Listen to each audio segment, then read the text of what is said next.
আলহামদুলিল্লাহ মহান মনিবের দরবারে অসংখ্য অগণিত শুকরিয়া যে আল্লাহ রাব্বুল আলামিন আজকে পবিত্র জিলকদ মাসের দ্বিতীয় শুক্রবার জুমার দিনে আল্লাহ রাব্বুল আলামিন আপনি আমাকে দুনিয়ার জমিনে ফিতনা ফাসাদ জায়জামালা বালা মুসিবত থেকে হেফাজত করে মহান রব রাব্বুল আলামিন অত্যন্ত মায়া এবং দয়া করে আল্লাহর মসজিদে আসার এবং বসার তৌফিক দান করেছেন। তাই আমরা সবাই অন্তঃস্থল থেকে শুকরিয়া আদায় করি, সবাই উচ্চ সুরে পড়ি আলহামদুলিল্লাহ।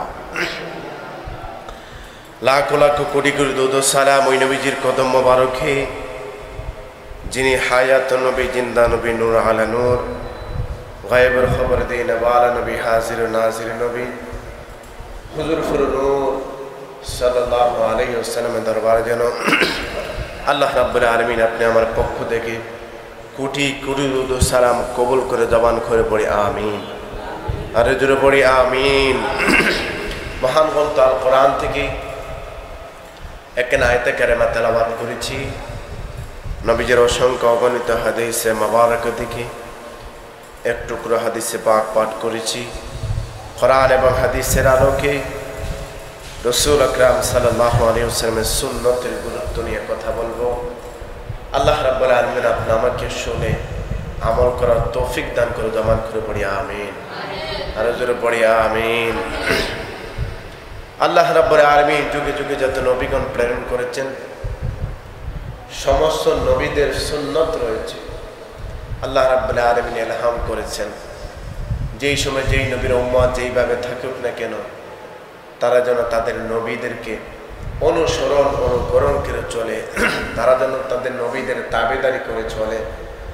যারা নবীদের তাবেদারি অনুসরণ করে চলবে তাদের জন্য আল্লাহ রাব্বুল আলামিন জান্নাত রাখবে। যেরকম সুবহানাল্লাহ। গভীর মনোযোগ। আল্লাহ রাব্বুল আলামিন আমাদের নবীর ব্যাপারে কোরআন কারীমে বলেছেন মা আতাকুমুর রাসূল ফাখুযুহু ওয়া মা নাহাকুম আনহা ফান্তাহুন।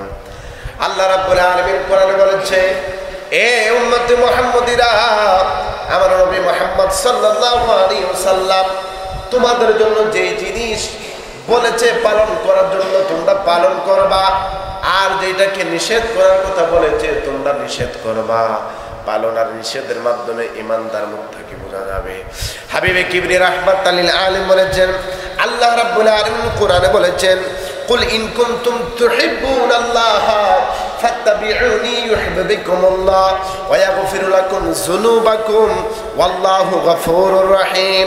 মহান রব্বুল আলামিন দুনিয়ার জমিনে নবীকে বলতেন কুল হে নবী আপনি আপনার উম্মতদেরকে জানিয়ে দেন যারা আমি আল্লাহকে মহব্বত করতে চাই, যারা আমি আল্লাহকে অনুসরণ করতে চাই, যারা আমি আল্লাহকে ভালোবাসতে চাই, আল্লাহ রাব্বুল আলামিন হাবিবকে বলে দিয়েছেন তুহিব্বুনাল্লাহ ফাত্তাবিউনি ইউহিব্বুকুমুল্লাহ।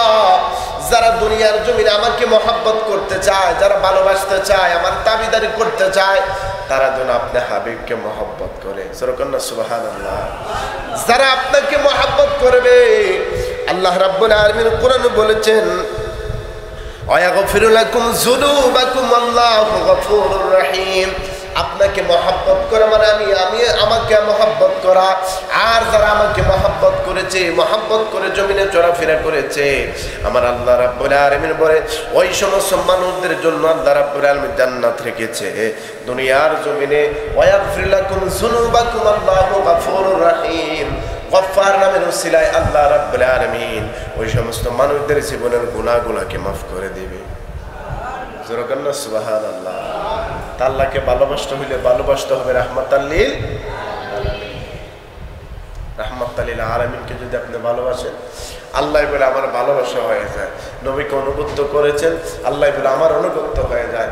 নবীর কথা মতো চলেছেন আল্লাহ বলে আমার কথা মতো চলা হয়ে গেছে। যারা নবীকে ফলো করে চলবে, নবীজির যারা তাবেদারি করবে, নবীকে যারা মহব্বত করবে, আমার আল্লাহ বলে তারা নবীকে মহব্বত করলো না, তার জন্য আমি আল্লাহকে মহব্বত করলো। যেরকম সুবহানাল্লাহ। সব জিনিসের মাধ্যম আছে না নাই? মাধ্যম ব্যতীত আপনি কখনো কোনো জিনিস পাবেন। সব জিনিসের মাধ্যম প্রয়োজন। এই কারণে বলেছেন আল বালায়াতু যিল্লুন নবুওয়া। বেলায়াত হইল নবুয়তের ছায়া মুবারক, শেষ জামানায় নবুয়ত থাকবে না। আল্লাহর হাবিব ডিক্লেয়ার দিয়ে গেছেন, শেষ জামানায় নবুয়ত থাকবে না। নবুয়ত কি জিনিস সেটা মানুষ বুঝবে বেলায়েতের মাধ্যমে।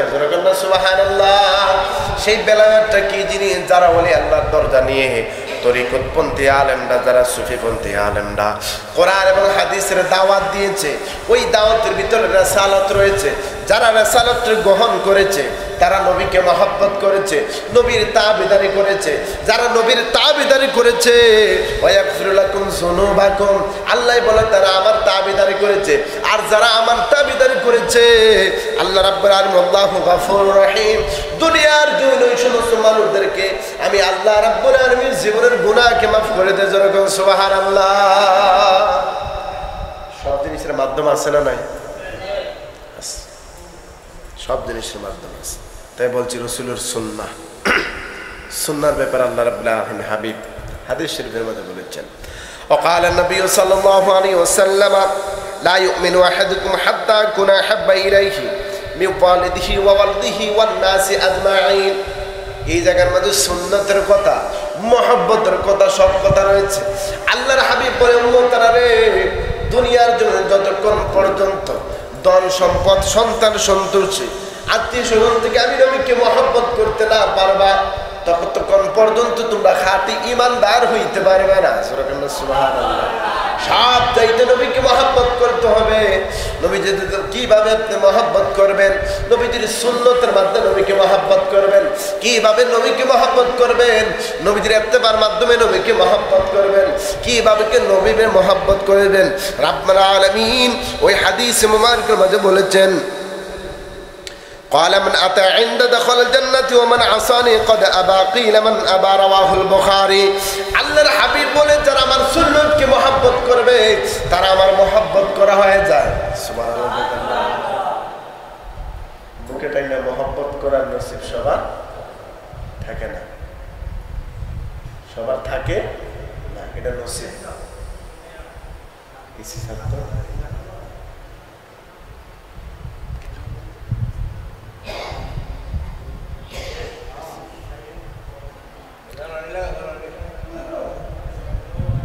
একটু দরুদ শরীফ পড়েন, আল্লাহুম্মা সাল্লি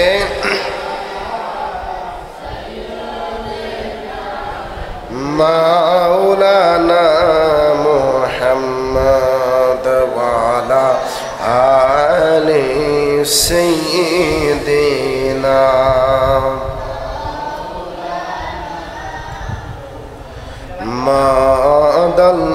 মাদাল্লাহুম্মা সাল্লি সাইয়্যিদিনা মাওলানা মুহাম্মদ ওয়া আলা আলি সাইয়্যিদিনা।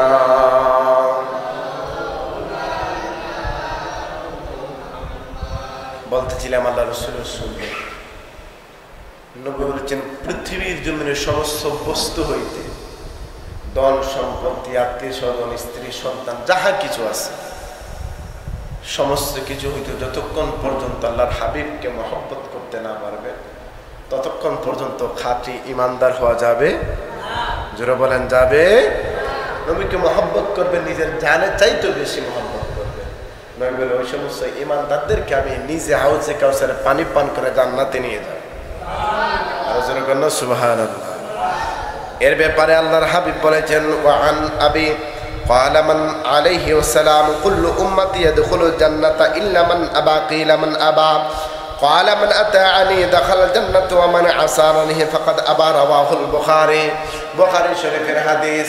আল্লাহর হাবিব সরকার মদিনা রাহমাতুল লিল আলামিন একদিন মসজিদে নববীর মাঝে বসে আছেন। বসে সমস্ত সাহাবীদেরকে বলতেছেন, ইয়া আমার সাহাবীরা, এই জমিনের মাঝে যে সমস্ত মানুষগুলা আমার অগ্রহ করিল তারা ব্যতীত সমস্ত উম্মতরাই জান্নাতে যাবে। সুবহানাল্লাহ। সাহাবীদের মধ্যে একজন সাহাবী জিজ্ঞাসা করে, ইয়া রাসূলুল্লাহ, ইয়া হাবিবাল্লাহ, নবী গো, আপনি অগ্রহর কথা বলেছেন, তার কারণটা কি? আল্লাহর হাবিব বলে, অগ্রহ বলতে আমার সাথে যারা নাফরমানি করে ওই নাফরমান ব্যক্তি ছাড়া সমস্ত মানুষগুলা জান্নাতে যাইবে। যেরকম সুবহানাল্লাহ। এই নাফরমানি আর তাবেদারির মধ্যে পার্থক্য হলো যারা নবীর সুন্নতকে মহব্বত করে তারা নবীদের তাবেদারি করে, আর যারা নবীদের সুন্নতকে মহব্বত করে না তারা নবীর সাথে নাফরমানি করে। ওই নাফরমান ব্যক্তি কখনো জান্নাতে যাইতে পারবে না। সেই কথা তো নবী বলেছেন রাহমাতাল লিল আলামিন। যেরকম না আল্লাহু আকবার। আর নবীদের তাবেদারি করার দরকার আছে না নাই? তাবেদারি কিভাবে করবেন? সুন্নতের মাধ্যমে। নবীজির যে সুন্নতগুলো দেওয়া হয়েছে ওই সুন্নতের মাধ্যমে আপনি তাবেদারি করবেন। ওই সুন্নতের মাধ্যমে কিভাবে করবেন? আল্লাহর হাবিব বলেছেন ওয়া আনিন নবী আলাইহিস সালাতু ওয়াস সালাম মান তামাসসাকা বিসুন্নতি ইনদা ফাসাদি উম্মতি ফালাহু আজরুহু মিআতু শাহিদান রাওয়াহুল বাইহাকি। আল্লাহর হাবিব বলে এই যে ফিতনা ফাসাদের সময় হয়ে গেল, ওই ফিতনা ফাসাদের সময় যদি কোন মানুষগুলো আমার ছোট হোক বড় হোক একটা সুন্নতকে আগে ধরে, কয়টা সুন্নত? একটা। কয়টা? একটা সুন্নত। নবী বলেছেন মান তামাসসাকা বিসুন্নতি ইনদা ফাসাদি উম্মতি। ফিতনা ফাসাদের সময় আমার উম্মতের মধ্যে কোন উম্মত যদি আমার একটা সুন্নতকে আঁকড়ে ধরে, হক সুন্নতটা ছোট হক বা সুন্নতটা বড়, একটা সুন্নতকে যেই সমস্ত মানুষগুলো আঁকড়ে ধরবে আল্লাহর হাবিব রাহমাতাল লিল আলামিন বলেছেন ফালাহু আজরুহু মিআতি শাহিদান রাওয়াহুল বাইহাকি। আল্লাহর নবী বলে ওই যে সুন্নতটাকে তাবেদারি করে ধরে রাখার কারণে 100 গলা কাটা শহীদের সওয়াব আমার ওই সমস্ত উম্মতের আমলনামার মধ্যে দেওয়া হবে। যেরকম সুবহানাল্লাহ। সুন্নত কয়টা? একটা। ইনদা ফাসাদি উম্মতি, অর্থাৎ উম্মত যখন ফিতনা ফাসাদের সময় থাকবে, এই সময়টাই ফিতনার সময়। কথা বলেন ঠিক না ঠিক? এই সময়টাই ফিতনার সময়। এই সময় রাসূলের সুন্নত ধরে রাখা দরকার। নবী বলেছেন আমার একটা সুন্নতকে যে আঁকড়ে ধরবে 100 গলা কাটা শহীদের সওয়াব দেওয়া। সুবহানাল্লাহ। তারপর আল্লাহর হাবিব বললে আল্লাহুম্মা জাআলনি ওয়াল মুসলিমিনা সাবিরিন। রব্বুল আলামিনের হাবিব বলে যে সমস্ত মানুষগুলা ধৈর্য এবং সবরের মাধ্যমে আমার সুন্নতগুলো আঁকড়ে ধরবে, ধৈর্য এবং সবরের মাধ্যমে ওই সমস্ত মানুষগুলাকে দুনিয়াতে আল্লাহ রাব্বুল আলামিন শান্তি দান করবে, আখিরাতে তাদেরকে মুক্তি দান করবে। সুবহানাল্লাহ বলেন না? পৃথিবীর জমিনে যত ফরজ কাজ দেখেন, দুনিয়ার জমিনে যত ফরজ কাজ দেখেন, আল্লাহর হুকুম আহকাম দেখেন, ওই হুকুম প্রত্যেকটা হুকুম আহকামের পিছনে আল্লাহ রাসূলের সুন্নত রয়েছে। রাসূলের সুন্নত ব্যতীত কখনো আল্লাহর ফরজ মনিবের দরবারে কবুল হয় না। আল্লাহর ফরজ কখনো সঠিকভাবে হয় না। হিসাব করে আপনি দেখেন দুনিয়ার জমিনে যত আমল আপনি করে যান সব আমলের পিছনে পবিত্রতা অর্জন করা লাগে। কথা কোন ঠিক না ঠিক? পবিত্রতা অর্জন করা লাগে। পবিত্র অবস্থায় মনকে ডাক দিলে আল্লাহ তাড়াতাড়ি শুনে। পবিত্র অবস্থায় নামাজ পড়া ওয়াজিব, পবিত্র অবস্থায় রোজা রাখা ওয়াজিব, পবিত্র অবস্থায় সব সময় পবিত্র থাকা আল্লাহর হাবিবের সুন্নাহ। জোরে করেন সুবহানাল্লাহ। আপনি ওযু করলেন, আল্লাহ রাব্বুল আলামিনের বিধান, ওযুর ফরজ হইল 4টা, কিন্তু তার পিছনে রাসূলের সুন্নাত হইল 3টা। সুবহানাল্লাহ বলেন না? ওযুর ফরজ 4টা আমরা সবাই জানি। 1 নম্বর সমস্ত মুখমণ্ডল দৌত করা, 2 নম্বর হাতের কোন পর্যন্ত দৌত করা, 3 নম্বর মাথার 4 ভাগের 1 ভাগ মাসে করা, 4 নম্বর পায়ের টাকনো পর্যন্ত দৌত করা। কিন্তু মুখমণ্ডল দৌত করার আগে আরো 3টা কাজ আছে, আছে না নাই? এই 3টা কাজ হইল আল্লাহ রাসূলের সুন্নাত। সুবহানাল্লাহ বলেন না? আপনি রাসূলের সুন্নাত ব্যতীত ফরজটাকে পরিষ্কার করতে পারবেন না। প্রত্যেকটা কাজের পিছনে রাসূলের সুন্নাত আছে। ওই সুন্নাতগুলাই আল্লাহর ফরজটাকে পরিষ্কার করে দেয়। ওই ফরজ মনিবের দরবার তাড়াতাড়ি কবুল হয়। জোরে বলুন সুবহানাল্লাহ। আল্লাহ রাব্বুল আলামিনের বিধান হইল নামাজ আদায় করা। 5 ওয়াক্ত নামাজ যখন আপনি আদায় করবেন, 5 ওয়াক্ত নামাজ মাগরিব ব্যতীত সব নামাজের পিছনে সুন্নাত আছে না নাই? আপনি যখন ফজর পড়তে যাইবেন, ফজর আগে 2 রাকাত সুন্নাত রয়েছে। ওই 2 রাকাত সুন্নতে মুআক্কাদা, ওই 2 রাকাত সুন্নাত যদি আপনি ছাইড়া দেন ফরজের কোনো বেল থাকে না। এখানে আল্লাহর হাবিব বলছে আমার সুন্নতগুলো সূক্ষ্ম। এই সুন্নতগুলো মানুষের শরীরের ক্লান্তি দূর করে। আপনি ফজর আগে 2 রাকাত সুন্নত পড়লেন, আর ফরজ 2 রাকাতের জন্য আপনি বসে আছেন। শরীরের মধ্যে 2 রাকাত সুন্নত পড়ার কারণে শান্তি আসে। এইটা হাদিস শরীফের কথা। আল্লাহর হাবিব বলে জোহরের নামাজ পড়তে আসলেন, অনেক কাজ কাম করার পরে জোহরের নামাজ পড়তে আসলেন। আপনি যখন 4 রাকাত সুন্নত পড়ে একটু বসবেন, শরীর মাঝে ক্লান্তি আসবে। আল্লাহর হাবিব বলে আসরের নামাজ পড়ার জন্য আসছো, 4 রাকাত সুন্নত পড়ে একটু বসে নাও, বিশ্রাম করো। ওই বিশ্রামের মধ্যে শরীরের মধ্যে ক্লান্তি আসে। আল্লাহর হাবিব বলে এশার নামাজ পড়তে আসছো, লং টাইম নামাজ পড়তে হবে। আগে 2 রাকাত 4 রাকাত সুন্নত যদি আপনি পড়ে নেন, শরীরের মধ্যে ক্লান্তি যেটা আছে এটা দূর হয়ে চলে যাবে। আল্লাহর হাবিব বলে আমার সুন্নতের মাধ্যমে আল্লাহর ফরজগুলো পরিষ্কার হয়ে যায়। যে ব্যক্তি আমার সুন্নতকে অনুসরণ করে আল্লাহর ইত্তেবা করে, ওই সমস্ত ইত্তেবা সরাসরি মহিমের দরবারে কবুল হয়। যেরকম সুবহানাল্লাহ। রাসূলের সুন্নত ধরে রাখার দরকার আছে না নাই? যেরকম আছে না না? এই কারণে আল্লাহর হাবিব বলেছেন আমার সুন্নতগুলো সূক্ষ্ম বিষয়, সূক্ষ্ম বিষয়। ইতিহাস খুঁজলে পাঠ করলে পাইবেন, ওমর রাদিয়াল্লাহু তাআলা আনহুর যুগে এক জায়গায় মিশরের জমিনে যুদ্ধ করার জন্য গিয়েছেন। ওই মিশরের জমিনে যুদ্ধ করার জন্য গেছে, 1 মাস হয়ে গেছে। ওই যুদ্ধের সেনাপতি যিনি ছিলেন সাদ ইবনে আবি ওয়াক্কাস রাদিয়াল্লাহু তাআলা আনহু, 1 মাস হয়ে গেছে, যুদ্ধের কোনো জয়লাভ নাই। মিশরে যেই ব্যারিকেড আছে, যেই দেওয়াল আছে, ওই দেওয়ালের সর্বপ্রথম গেট তালা মারা রাখছে, গেট খুলে না, যুদ্ধ করতে পারে না, বিজয় আসে না। 1 মাস হয়ে গেল। 1 মাস পরে আবি ওয়াক্কাস রাদিয়াল্লাহু তাআলা চিঠি লিখতেন ওমর রাদিয়াল্লাহু তাআলার কাছে, আবু খলিফাতুল মুসলিমিন, দীর্ঘ 1 মাস হয়ে গেল, আমাদের খাবারও ফুরায় যাইতেছে, সৈন্যগুলাও দুর্বল হয়ে যাইতেছে, কিন্তু মেইন গেট খোলার মতন কোনো প্রসেস নাই। মেইন গেট খুলতেছে না, আমরাও যুদ্ধে জয়লাভ করতে পারতেছি না। 1 মাস হয়ে গেছে। খলিফাতুল মুসলিমিন ওমর রাদিয়াল্লাহু তাআলার সঙ্গে সঙ্গে চিঠি লিখলেন, এইরকম তো কোনো ইতিহাসের মাঝে পাওয়া যায় নাই, 1 মাস হয় নাই, তোমরা একটু খোঁজ করে দেখো আল্লাহ রসুলের কোন সুন্নত কি তোমরা ছাইড়া দিছো? যদি রসুলের কোন সুন্নত ছাইড়া থাকো, ওই সুন্নতটাকে আঁকড়ায় ধরো, বিজয় আসমান থেকে আসবে। যেরকম সুবহানাল্লাহ। সাদ ইবনে আবি ওয়াক্কাস রাদিয়াল্লাহু তাআলা আনহু চিঠির উত্তর পাওয়ার পরে সব সাহাবীদেরকে জিজ্ঞাসা করলেন, আজকে দীর্ঘ 1 মাস হয়ে গেল এই জায়গার মধ্যে আছি, যুদ্ধের এইদিকে হচ্ছে না, ওই দিকে হইতেছে না। খলিফাতুল মুসলিমিন চিঠি লিখেছে, আমরা কি কোনো সুন্নতকে ছেড়ে দিয়েছি? সব সাহাবীরা বলে, ওগো আমাদের আমির, আমরা তো সব সুন্নত আদায় করি। একজন দাঁড়ায় বলতেছেন, দীর্ঘ 1 মাস ক্লান্ত থাকার কারণে মাঝে মধ্যে আমাদের একটা সুন্নত ছুটে যায়। সেই সুন্নতটা হইল প্রত্যেক নামাজের পূর্বে মেসওয়াক করা। সুবহানাল্লাহ কইতেন না? প্রত্যেক নামাজের পরে মেসওয়াক করা, এই সুন্নতটা আমরা ঠিকভাবে আদায় করতে পারি না।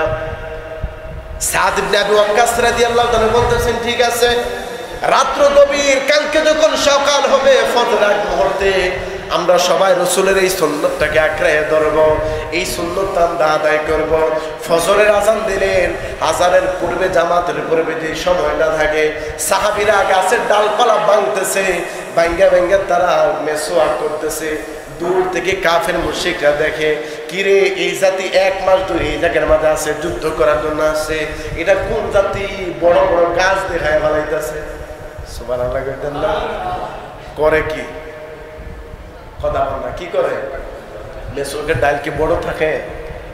ছোট ছোট থাকে না? কিন্তু আল্লাহ তাদের চোখে এমন জিনিস দেখাইতেছে যে এরা মেসওয়াক করতেছে আর এরা দেখতেছে বড় বড় গাছের ডাল খাইতেছে। সুবহানাল্লাহ কইতেন না? ঘরে ঘরে গাছের ডাল খাইতেছে। সবাই মেসওয়াক করে নিলেন। মেসওয়াক করার পরে জামাতে সেই নামাজ আদায় করলেন। ওই দিনও আবার তারা গেটের সামনে আসছে। আজকে সবাই চিন্তা করলো, জোর করে হইলো গেট খুললে আমরা যুদ্ধ করবো। কিন্তু তারা সবাই অস্ত্র নিয়ে যখন গেটের সামনে গেছে, দেখে গেট লাগানো আগের মতো নয়। একজন পিছন থেকে বলতেছে, ভাই গেট লাগানো কিন্তু পড়া একটা খোলা আছে, ঠেলা দিলে খুলে যাবে গা। সাদ ইবনে আবি ওয়াক্কাস রাদিয়াল্লাহু তাআলা বলতেছেন, হয়তো এটা কোনো ফাঁদ হইতে পারে, যদি আমরা ভিতরে ঢুকি হয়তো তারা আমাদেরকে আক্রমণ করবে, এখানে একটা ফাঁদ পাতায় রাখছে। সবাই অস্ত্র নিয়ে জোরে যখন ধাক্কা দিছে, খুলে দেখে প্রায় অনেক 100 কিলোমিটার ভিতরে কোনো কাফের দেখা যায় না। সুবহানাল্লাহ কইতেন না? তারা কড়া খুইলা দিয়ে ওই স্থান ত্যাগ করে বাইরে চলে গেছে গা। দূর থেকে দেখে কিছু অংশ কাফেরা দৌড়াইতেছে আর বলতেছেন, ভাই বড় বড় গাছ খাইতেছে, খাও, কিন্তু আমরা খাইও না, তোমাদের সামনে আমরা আর যুদ্ধ করার জন্য যাইতাম না। জোরে কর না সুবহানাল্লাহ। নবীর একটা সুন্নতের কারণে আল্লাহ রাব্বুল আলামিন বিনা যুদ্ধে ওই দিন সাদ ইবনে আবি ওয়াক্কাস রাদিয়াল্লাহু তাআলা সেনাপতি বানাইয়া আমার আল্লাহ রাব্বুল আলামিন তাদেরকে বিজয় দান করলেন। জোরে সুবহানাল্লাহ। রাসূলের সুন্নতের দাম আসেনি? আসেনিও? শুক্রবারে নামাজ পড়তে আয়েন, ফরজ যখন 2 রাকাত পড়ি অর্ধেক মানুষ নাই, ঠিক নেই? কথা না, ঠিক নেই? ঠিক নেই? আপনি জানেন না শুক্রবারে নামাজের যে 10 রাকাত আপনি মূলত পড়েন আর সবগুলা তো নফল নামাজ। প্রথম দিকে 4 রাকাত নামাজ, পরের দিকে 4 রাকাত নামাজ, এই দুইটাই সুন্নতে মুআক্কাদা। সুবহানাল্লাহ বলতেন না? সুন্নত 2 প্রকার হয়। সুন্নত কয় প্রকার? 2 প্রকার। সুন্নতে জায়েদা, সুন্নতে মুআক্কাদা। সুন্নতে জায়েদা হলো ছোট সুন্নত, সুন্নতে মুআক্কাদা হলো বড় সুন্নত। এই সুন্নতটা যদি কেউ তরক করে ছেড়ে দেয় তার ফরজের কোনো বেল থাকে না। আগে 4 রাকাত পড়লেন, 2 রাকাত ফরজ পড়ে বাইরে গেলেন, আপনার লাভ হইল কি? শুক্রবার দিন গুনাহ মাফের দিন, ওই দিন তো নামাজ বেশি পড়ার কথা। কথা কর, ঠিক না? ঠিক। তাহলে আগে পিছে জুমার দিনে যেই সুন্নতগুলো আছে, দুইটা সুন্নত সুন্নতে মুআক্কাদা। প্রথম 4 রাকাত আপনি পড়লেন, সেই 4 রাকাত সুন্নতের নাম হাদিস শরীফে আছে কাবলাল জুমআ। পরে 4 রাকাত শুনলেন, এই সুন্নত 4 রাকাতের নাম হলো বাদাল জুমআ। এই 4 8 রাকাত সুন্নত সুন্নতে মুআক্কাদা, যাদের নামকরণ নবী রাহমাতাল লিল আলামিন নিজে দিয়েছেন। জোরে বলুন সুবহানাল্লাহ। তাহলে অন্তত পক্ষে এই 4 রাকাত সুন্নত, অর্থাৎ এই 10 রাকাত পড়ে মসজিদ থেকে যাবেন, তারপরে মনিবের দরবারে জবাব দিতে পারবেন যে আল্লাহ জুমার নামাজটা পড়ছি। আর গুলা নফল পড়লে আপনি ইমানদারিত্ব থেকে ওলি হইতে পারবেন, না পড়লেও কোনো অসুবিধা নাই। সেগুলো নিয়ে আপনাকে অত যুদ্ধবিষ্ট ইসলাম দেয় না। কিন্তু এই 10 রাকাত যদি আপনি না পড়েন তাহলে ফরজের কোনো বিল থাকে? কথা কোন বিল থাকে? 10 কমপক্ষে 10টা রাকাত পড়ে যায়, এরপর আল্লাহ দরবারে জবাব দিতে পারবেন আল্লাহ পড়ছি। 2 রাকাত পড়ে আপনি গেলেন, এই 4 রাকাত কেটা পড়বো? কেউ? এটা তো সুন্নত মুআক্কাদা। এগুলো কে পড়বে? আপনার হিসাব আল্লাহর দরবারে আপনাকেই দিতে হবে। অন্য কেউ আপনার হিসাব দিবে না? দিব যে আমার ফুলারা নামাজটা পড়ছেন, আমি বাপ হিসাবে হিসাবটা দিই? সম্ভব? কথা কন না, সম্ভব? তার হিসাব তাকেই আল্লাহর দরবারে দিতে হবে। তাই আল্লাহ রসুলের প্রত্যেকটা সুন্নতকে আপনি অনুসরণ করবেন। আল্লাহর হাবিব বলেছে, দুনিয়ার জমিনে পুরুষ জাতি যারা, পুরুষ লোকের জন্য জমিনের মাঝে দৈনন্দিন জীবনে 10টা দায়ী সুন্নত আছে। সুবহানাল্লাহ কইতেন না? একজন পুরুষের দৈনন্দিন জীবনে 10টা দায়ী সুন্নত আছে। কয়টা সুন্নত? 10টা সুন্নত আছে। এই সুন্নত গুলা তারা আদায় করে চলবে, রসুল বলে তার রোজগারের মাঝে, রিজিকের মাঝে আল্লাহ বরকত দিবে। কি আরো জোরে কইতেন না? সুবহানাল্লাহ। রসুলের সুন্নতের উসিলায় কিন্তু রিজিক বাড়ে। সুবহানাল্লাহ কইতেন না? আল্লাহর ফরজের উসিলায় রিজিক বাড়ে, ভালো কাজের বিনিময়ে রিজিক বাড়ে। সুবহানাল্লাহ কইতেন না? বর্তমান সময়ে বরকত পাই না কোনো জিনিসে আমরা, ঠিক না? ঠিক। আগে যে এরকম বরকত পাইতেন, এখন কিরকম বরকত পান? বরকত পান না কেন? এটা আমাদের দোষ। আমরা বরকতটা আমাদের দোষে আমরা পাই না কেন? আমরা ওইভাবে হাসিল করতে পারি